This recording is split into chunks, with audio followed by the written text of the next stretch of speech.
La nieve creaba un silencio que parecía engullir el mundo entero. Ningún pájaro, ningún viento, nada. Solo el vacío blanco de la montaña Kholat Syakhl, llamada por los pueblos Mansi, montaña de la muerte. Y fue en medio de aquel silencio absoluto que el grupo de rescate encontró la primera pista. La tienda rasgada desde dentro hacia afuera. El tejido congelado estaba rígido como vidrio. La puerta normal no había sido usada. Alguien o todos ellos cortó la lona con cuchillos, huyendo desesperado en plena madrugada, con el frío bordeando los 30 grados Celsius. Pero eso no era lo peor. Las huellas que marcaban la nieve eran humanas, descalzas. Algunas solo con calcetines, otras completamente desnudas. Todas yendo en dirección al bosque, y todas se detenían abruptamente, como si las personas hubieran sido arrancadas del suelo. El comandante del grupo de búsqueda llamó a sus hombres. Dispérsense, busquen cualquier cosa, cualquier movimiento. Pero él mismo sabía que no habría movimiento alguno. Aquellas montañas no devuelven nada vivo. Fue cuando uno de los voluntarios gritó: «Aquí, hay alguien aquí». Todos corrieron. En el límite del bosque, dos formas humanas yacían en la nieve, congeladas. Los rostros torcidos en una mezcla de pavor y dolor. Las manos quemadas, como si hubieran intentado subir desesperadamente a un árbol. Marcas de piel arrancada estaban allí, mezcladas con el hielo. Y dentro de la boca de uno de ellos, algo aún más extraño. Pedazos de piel humana que no eran de él. La neblina se cerraba lentamente, como si quisiera engullir los cuerpos de vuelta. Y cuando el viento sopló por primera vez en horas, una sensación recorrió a todos. Ellos no estaban solos, porque en el borde del bosque había huellas enormes, profundas que no pertenecían a ninguno de los 9 estudiantes. Huellas que nadie jamás consiguió identificar. Y ese fue solo el comienzo de lo que encontrarían. La verdadera oscuridad aún estaba enterrada bajo la nieve y no quería ser desenterrada. La nieve seguía cayendo, fina como ceniza, cuando los investigadores descendieron hacia la tienda mutilada. El silencio era tan espeso que parecía un segundo manto helado cubriendo la montaña. Y fue en ese silencio que se reveló la dimensión del enigma. 9 senderistas, jóvenes, experimentados, disciplinados, habían salido corriendo en pánico absoluto. ¿Qué clase de terror hace que alpinistas expertos huyan prácticamente desnudos hacia una muerte segura? Mientras los informes oficiales hablaban de fuerza natural desconocida, las preguntas se multiplicaban. ¿Qué vieron? ¿Qué escucharon? ¿Qué los obligó a abrirse paso cortando el tejido desde dentro? Y sobre todo, ¿qué los siguió después?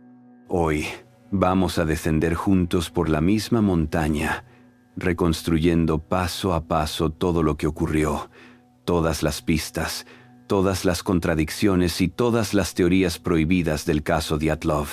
Pero antes de continuar, cuéntame en los comentarios, ¿desde qué ciudad estás viendo este video?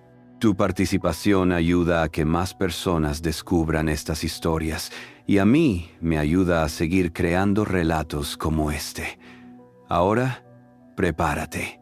Lo que ocurrió en Kholat Syakhl en 1959 sigue siendo uno de los misterios más escalofriantes de la historia moderna. Y lo que vas a escuchar a continuación quizá haga que mires la nieve de otra manera. Cuando comenzaron la expedición, los 9 estudiantes irradiaban entusiasmo. Fotografías recuperadas mostraban risas, juegos, bromas entre ellos. Eran jóvenes fuertes, entrenados, preparados para temperaturas extremas y para la dureza del terreno. Ninguno de ellos parecía temer a la montaña. El diario del día anterior a la tragedia era tranquilo. Hablaban del clima, de los avances, del cansancio habitual. Pero entonces encontraron algo extraño antes de instalar la tienda. Huellas gigantes, profundas, tan grandes que ninguno de los jóvenes pudo explicarlas. Las bromas que hicieron sobre el espíritu del bosque quedaron registradas en una foto borrosa. Esa fue la última imagen que tomaron. Esa noche los vientos se intensificaron, golpeando la tienda con fuerza. Y entonces, algo nadie sabe qué ocurrió. Algo que obligó a 9 personas a romper la lona y huir hacia la oscuridad absoluta. Las reconstrucciones mostraron que no corrieron todos juntos. Algunos se separaron, otros intentaron reagruparse, otros incluso regresaron hacia la tienda, como si hubieran intentado enfrentarse a lo que los perseguía. Los investigadores encontraron ramas arrancadas a más de 4 metros de altura, fuego mal hecho, restos de piel humana incrustados en corteza de árbol y un rastro de desesperación que parecía casi animal. Pero lo peor no estaba afuera. Lo peor estaba aún enterrado bajo la nieve. Cuando hallaron el segundo grupo de cuerpos, el pánico se instaló entre los rescatistas. No por la muerte estaban preparados para verla, sino por las condiciones en las que los cuerpos fueron encontrados. Uno tenía el pecho comprimido como si algo lo hubiera aplastado con una fuerza descomunal, imposible para un ser humano. Otro tenía la lengua arrancada. Una muchacha tenía los ojos faltantes. Y, sin embargo, no había señales de lucha alrededor. No había huellas de depredadores. No había sangre. Era como si aquellas heridas hubieran ocurrido en otro lugar y los cuerpos hubieran sido depositados allí cuidadosamente. Las autopsias resultaron aún más desconcertantes. Las fracturas eran internas, sin daño en el exterior, como si los huesos hubieran sido destruidos por vibraciones o presión extrema. Los médicos describieron aquello como traumas de automóvil, pero no había automóviles a kilómetros a la redonda. Y los órganos, algunos estaban extrañamente calientes, como si hubieran muerto minutos antes, a pesar de llevar semanas enterrados en la nieve. Algo no cuadraba con ninguna explicación natural. Los Mansi, los nativos de la región, dijeron una frase que los investigadores desestimaron.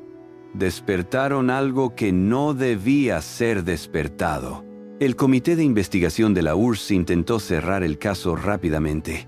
Soltaron otra frase famosa: fuerza natural desconocida. Nadie quedó satisfecho. Ninguna fuerza natural arranca lenguas. Ninguna fuerza natural aplasta órganos sin romper la piel.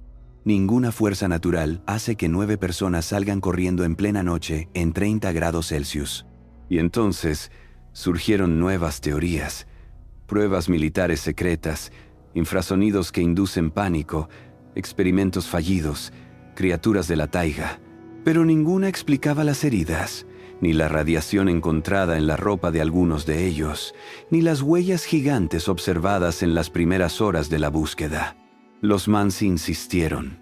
Algo vive en esa montaña, algo que odia el ruido, algo que odia la luz, algo que se mueve sin dejar huellas humanas. Un anciano Mansi dijo: la montaña toma lo que quiere. Uno de los exploradores rusos agregó en su diario personal, nunca publicado oficialmente, una frase que sigue desconcertando a los historiadores. Sentimos que algo nos observaba desde la ladera. No sabíamos qué era, pero sabía que estábamos allí. Ese diario fue encontrado días después dentro de un abrigo abandonado, cubierto de escarcha. Los últimos cuerpos fueron encontrados en un barranco. Parecían haber intentado construir un refugio improvisado. El suelo alrededor estaba aplastado, como si algo enorme hubiera pasado por encima. No había huellas, no había marcas, solo un peso indescriptible. Uno de los rescatistas dijo haber visto sombras moverse entre los árboles, pero fue silenciado. Otros aseguraron que escucharon un grito metálico, no humano, que se elevó por la montaña al caer la noche. Nada de eso entró en el informe oficial. Aún así, los rumores se esparcieron por toda la Unión Soviética. Hombres que participaron en la búsqueda comenzaron a tener pesadillas recurrentes. Una figura alta, sin rostro, observándolos desde el borde del bosque. Uno de ellos, años más tarde, confesó en secreto que nunca volvió a pisar un bosque. Dijo que la montaña le habló aquella noche, que algo bajo la nieve se movía, que sintió vibraciones en el suelo como si algo respirara, y que supo en ese instante que aquello no había terminado, porque la montaña nunca deja testigos, nunca. El cierre oficial del caso Dyatlov fue un insulto a la lógica, muertes causadas por una fuerza natural desconocida. Pero los expedientes extraoficiales, filtrados décadas después, cuentan una historia más oscura. Luces en el cielo, interferencias militares, cuerpos trasladados, notas desaparecidas, investigadores muertos en circunstancias extrañas. Los Mansi dejaron claro que los jóvenes rompieron una regla sagrada: no subir a la montaña de la muerte durante los meses en que el espíritu que duerme bajo el hielo despierta. ¿Era superstición o una advertencia real? En 2013, una expedición moderna intentó recrear la ruta original. A mitad del camino, sus equipos electrónicos fallaron. Se escucharon sonidos metálicos en la noche, y uno de ellos escribió en su diario: «Siento que alguien nos observa». Era exactamente la misma frase que uno de los estudiantes escribió en 1959. Nada cambió, nada mejoró, nada fue explicado, porque la montaña aún respira y aún recuerda. Años después, cuando reabrieron el caso, los restos fueron examinados con tecnología moderna. Lo que encontraron fue inquietante. Alteraciones celulares que sugerían exposición a una energía no identificada, similar a ondas de choque, pero sin origen físico. El barranco donde se hallaron 4 cuerpos tenía un patrón de daño térmico en la nieve, como si calor extremo hubiera actuado bajo la superficie. Ninguna hoguera hace eso. Ningún meteorito lo explica. Ningún fenómeno conocido. La nueva investigación concluyó que los jóvenes fueron forzados a abandonar la tienda por un evento abrupto, pero eso no explica por qué no intentaron regresar, ni por qué algunos murieron kilómetros lejos, tratando de trepar árboles con las manos en carne viva. Algunos expertos creen que escucharon algo, otros creen que vieron algo, otros creen que huyeron de algo que solo puede describirse como presencia. Algo que no debería existir, pero que existe y que sigue allí. Cuando visites la región hoy, los Mansi aún te dirán lo mismo. No vayas a Kolatsiakl. No porque sea peligroso, no porque sea remoto, sino porque la montaña recuerda. La nieve esconde cosas que no deberían ser encontradas. Y a veces, cuando el viento sopla del norte, se escuchan gritos que no pertenecen a ningún animal conocido. Algunos excursionistas modernos aseguran haber visto sombras moverse contra el viento. Otros afirman haber encontrado huellas gigantes cerca del campamento. Y un hombre ruso, que subió solo hace 5 años, llegó corriendo al poblado más cercano repitiendo solo una frase: «No está muerto». Nunca estuvo muerto. Nadie supo a qué se refería. O tal vez sí, pero nadie quiere admitirlo. Porque admitirlo es aceptar que lo que ocurrió en 1959 puede volver a ocurrir, y que la montaña está esperando. Hoy, más de 60 años después, el paso Dyatlov sigue siendo un misterio sin resolver. Los informes oficiales mudos, los testigos muertos, la montaña intacta. Cada invierno, Exploradores curiosos intentan llegar al lugar exacto donde la tienda fue rasgada. Algunos regresan contando historias de ecos extraños. Otros dicen que escucharon pasos alrededor de la tienda por la noche, y algunos nunca regresan. La niebla cubre todo con la misma calma aterradora de 1959, y la montaña permanece allí, silenciosa, observando. Los Mansi dicen que el espíritu bajo el hielo no duerme, solo espera, y que, cuando decide despertar, nada puede escapar, ni siquiera la nieve. La verdad es simple y brutal. Nadie sabe qué ocurrió aquella noche. Tal vez nunca sepamos, pero algo quedó claro desde entonces. Hay lugares en el mundo donde la noche no pertenece al hombre, donde el frío tiene voz, donde la nieve escucha y donde la montaña reclama vidas sin dejar rastro. Reflexiona sobre esto. Hay misterios que existen para recordarnos que no controlamos nada, que no entendemos nada, y que hay fuerzas en la naturaleza o más allá de ella que preferiríamos nunca encontrar. Si quieres más historias como esta, suscríbete, deja tu comentario y dime desde qué ciudad estás viendo este video, para que juntos sigamos desenterrando lo que jamás quiso ser encontrado.